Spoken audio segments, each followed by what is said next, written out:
પ્રણામ દર્શક મિત્રો. હવે આપણે આગળ સવાલ નંબર 59 પ્રત્યેક અક્ષર નજર સમક્ષ લાવીને એકાગ્ર ચિત્તે કયા કયા સૂત્ર કરવા સૂત્રનું ધ્યાન ધરવું જોઈએ? તો જવાબ છે નવકાર મંત્ર, લોગસ અને નમુથુણમ. આ ત્રણ જે સૂત્ર છે તેમાં પ્રત્યેક અક્ષરને નજર સમક્ષ લાવી ધીમે ધીમે કરવાથી આ સૂત્રનું ધ્યાન ધરવામાં આવે છે. હવે સવાલ 60, શું કરવાથી આખા દિવસ અને આત્મા પર સુંદર અસર પડે છે? વહેલી પ્રભાતે. જવાબ, વહેલી પ્રભાતે વાતાવરણ શાંત અને શીતલ હોય એ વખતે પરમ તારક, પરમ મંગળમય 24 તીર્થંકર ભગવાનના પવિત્ર મંગળ નામ એકાગ્ર ધ્યાનથી યાદ કરાય એની આખા દિવસ અને આત્મા પર ખૂબ જ સુંદર અસર પડે છે. હવે સવાલ છે 61, પરમાત્મા સર્વજ્ઞ થયા તે વખતે, પરમાત્મા મહાવીર સર્વજ્ઞ થયા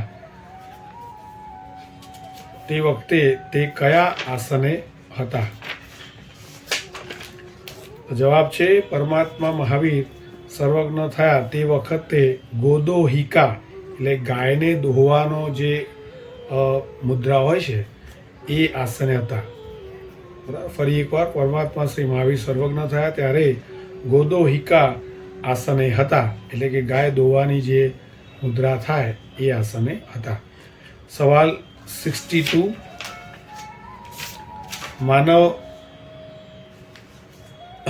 માનવ જાતની વિચારસરણીને કોણે અધમ, કલુષિત, તામસી બનાવી દીધી છે? તો જવાબ, આજના સિનેમા દર્શન, રેડિયો, સંગીત શ્રવણ, છાપા વાંચન, શોખ સગવડના ઉદ્ભટ સાધનોનો ઉપયોગ વગેરે માનવ જાતની વિચારસરણીને તામસી, અધમ અને કલુષિત બનાવી દીધી છે.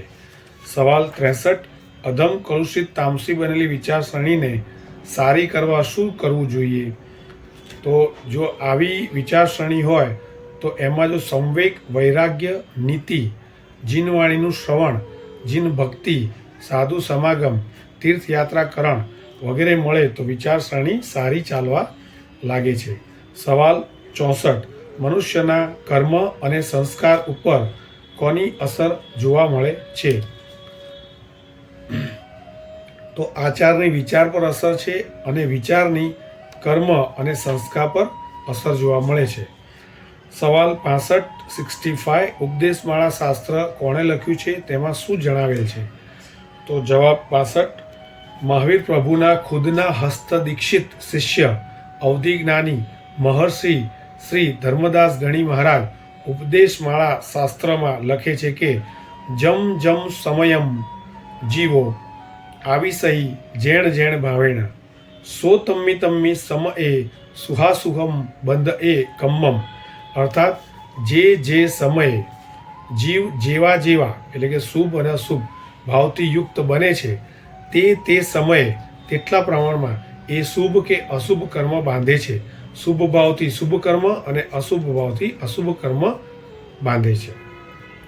સવાલ 66, ક્રિયાએ કર્મ, ઉપયોગે ધર્મ અને પરિણામે બંધ. આ કહેવતનો અર્થ સમજાવો. તો આ વિસ્તૃત છે, તો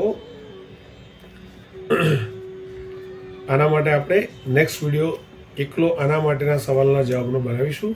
ત્યાં સુધી પ્રણામ. જીનાજ્ઞાવૃત પ્રણામ દર્શક મિત્રો. આગળ જોઈએ આપણે સવાલ 66, ક્રિયાએ કર્મ, ઉપયોગે ધર્મ અને પરિણામે બંધ. આ કહેવતનો અર્થ સમજાવો. તો 1, જેવી ક્રિયા કરો તેવા કર્મી કહેવો. દાખલા તરીકે વેપારની ક્રિયાથી વેપારી, મારવાની ક્રિયાથી હિંસક, બચાવવાની ક્રિયાથી રક્ષક, દયાળુ વગેરે વગેરે. અથવા ક્રિયાએ કર્મ એટલે જેવી ક્રિયા કરો તે પ્રમાણે કર્મ ભૂમિકા ત્યાંને ભાવ ઉત્પન્ન થાય. હવે બીજું આપણે વાત કરી ઉપયોગે ધર્મ એટલે દેવ દર્શન આદિ બાહ્ય ધર્મ ક્રિયા ગમે તેટલી કરો પણ એમાં ચિત્તનો જેટલો ઉપયોગ હોય, જેટલી જાગૃતિ હોય એટલો આંતરિક ધર્મ ગણાય. અને એ ઉપયોગ જ પાપ ક્ષય આદિનો લાભ આપે. બાહ્ય ધર્મ ક્રિયા છતાં ચિત્ત બહારમાં રખડતું હોય તો એ આંતરિક ધર્મ ન થયો. ચિત્તનો ઉપયોગ એટલો ધર્મ.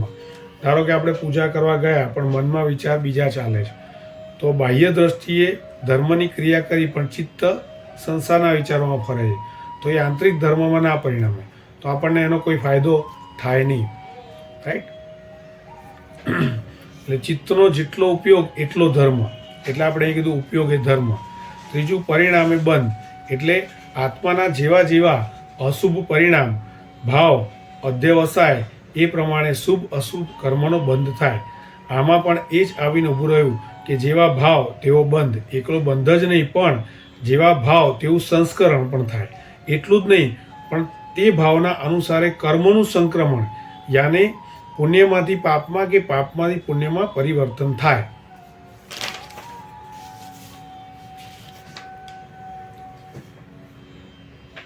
તો આ રીતે આ ત્રણ વસ્તુ આપણે બહુ ડિટેલમાં સરસ સમજ્યા. હવે આગળનો સવાલ છે ઉદ્વર્તના અને અપવર્તના એટલે શું?